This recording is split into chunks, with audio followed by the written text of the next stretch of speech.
Good morning everyone. How are you all? I hope all are good. तो बच्चों आज हम क्या करने वाले हैं? आज हम हिंदी रिवीजन करने वाले हैं। ये रिवीजन आप कहाँ करेंगे? आपकी जो 3-in-1 कॉपी है या जो भी रफ कॉपी है आपके पास, उसमें आप ये रिवीजन वर्क कर लेंगे। सबसे पहले आप डेट लिखेंगे, जिस डेट में आप ये कार्य कर रहे हैं, ये काम कर रहे हैं, ठीक है। उसके बाद हेडिंग लिखेंगे हिंदी रिवीजन। अब रिवीजन में क्या करना है हमें, चलिए पहले क्वेश्चन पढ़ते हैं। क्या है हमारा फर्स्ट क्वेश्चन? प्रश्न 1, सही उत्तर छांटकर लिखिए। इसमें हमें क्या करना है कि जो हमारा राइट आंसर है, देखिए ये प्रश्न है हमारा और ये 2 ऑप्शन दिए हुए हैं। इन 2 ऑप्शन में से जो हमारा सही ऑप्शन है, सही उत्तर है, उसे हम यहाँ पर लिख देंगे छांटकर, ठीक है, इन दोनों में से। तो चलिए प्रश्न पढ़ते हैं इसका। प्रश्न 1, टीना और राहुल अपनी बात कैसे समझा रहे हैं? ये आप समझ रहे हैं क्वेश्चन पढ़कर? ये आपके हिंदी व्याकरण जो बुक है उसके एमसीक्यूज हैं, ठीक है। तो आपको इसी तरह से अपनी रिवीजन कॉपी में करना है। टीना और राहुल अपनी बात कैसे समझा रहे हैं?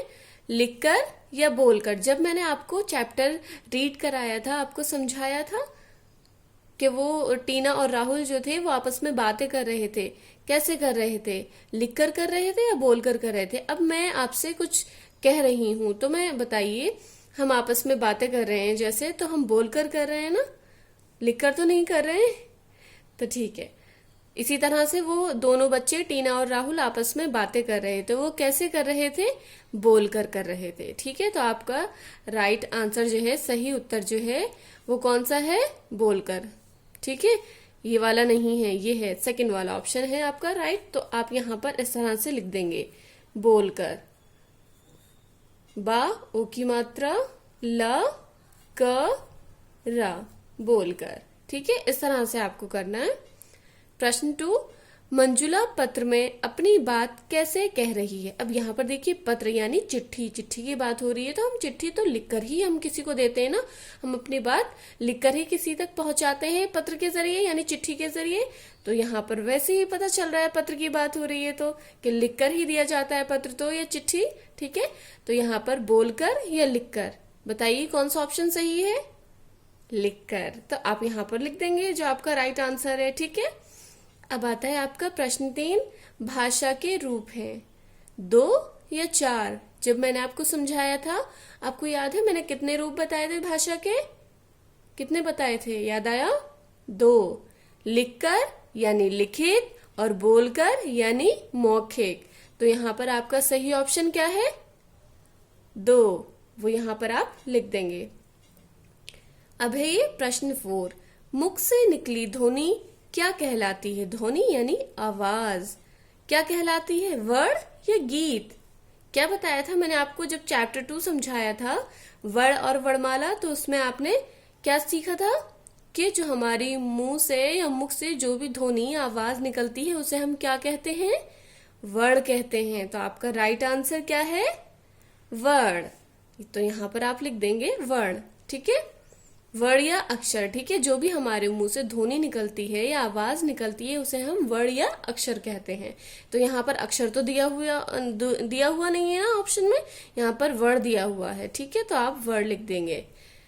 वर्ण के प्रकार होते हैं, जैसे भाषा के होते हैं रूप या प्रकार, ऐसे ही वर्ण के रूप या प्रकार होते हैं। कितने होते हैं बताए थे मैंने आपको?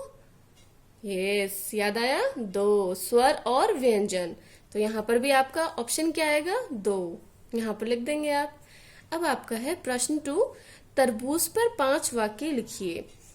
तरबूज पर आपको 5 लाइंस जो आपकी क्लास वर्क कॉपी में कराई गई थी वो आपको पहले लर्न करना है, और फिर उसके बाद आपकी रिवीजन कॉपी या जो भी रफ कॉपी में आप वर्क कर रहे हैं, जिस भी रफ कॉपी में कर रहे हैं उसमें आप लर्न करेंगे और फिर लिख कर देखेंगे, ठीक है। अब क्लास वर्क कॉपी तो हमारे पास सबमिट है, तो मैं आपको पिक सेंड कर दूंगी, उसमें से आप लर्न कर लीजिएगा। या अगर इससे पहले भी आपको रिवीजन में दिया गया था, अगर आपने वहां किया हो तो आप वहां से लर्न कर लेंगे और उसके बाद अपनी रिवीजन कॉपी में लिखेंगे, ठीक है। ये सारे बच्चे ध्यान से वर्क करेंगे, लर्न करेंगे और फिर उसके बाद लिख कर देखेंगे, ओके। और बच्चों कुछ आपकी मात्राओं की बहुत मिस्टेक देख रही हूं मैं। आप मात्राएं किस तरह से लगा रहे हैं? जैसे कि हमने यहाँ पर कोई शब्द लिखा, रामू लिखा है, ठीक है, रा और मू। अब बताइए, रामू, ऊ की मात्रा की आवाज आ रही है, तो हम ऊ की मात्रा कहाँ लगाएंगे बताइए। रामू, ये इस तरह से लगानी है, ठीक है। या फिर हमारा शब्द लिखा है टीनू, टी नू, तो यहाँ पर मात्रा लगेगी, ठीक है, ना कि सिर्फ बिल्कुल नीचे, ठीक है। बेटा आप इस तरह से लगा रहे हैं, जैसे टीनू लिखा हुआ है तो आपकी मात्रा कहाँ जा रही है, ये जा रही है टीनू की मात्रा, ये गलत हो गया, ठीक है। इस तरह से नहीं करना है, इस तरह से ये सही है, ठीक है। और आपने ग्रीनवुड लिखा है तो ग्रीनवुड में बहुत मिस्टेक की है कुछ बच्चों ने। देखिए ग के नीचे रा है, ठीक है, ये ग के नीचे रा है, बड़ी की मात्रा ग्री, ना की आवाज आ रही है, ग्रीन। और वुड होता है, वुड नहीं होता, ठीक है। वुड यानी बड़े ऊ की मात्रा की आवाज आ रही है, और वुड यानी छोटे ऊ की मात्रा की आवाज आ रही है। तो इस तरह से छोटे ऊ की मात्रा की आवाज आ रही है ना, वुड, इस तरह से करेंगे, ठीक है। ये हुआ आपका सही, ग्रीनवुड।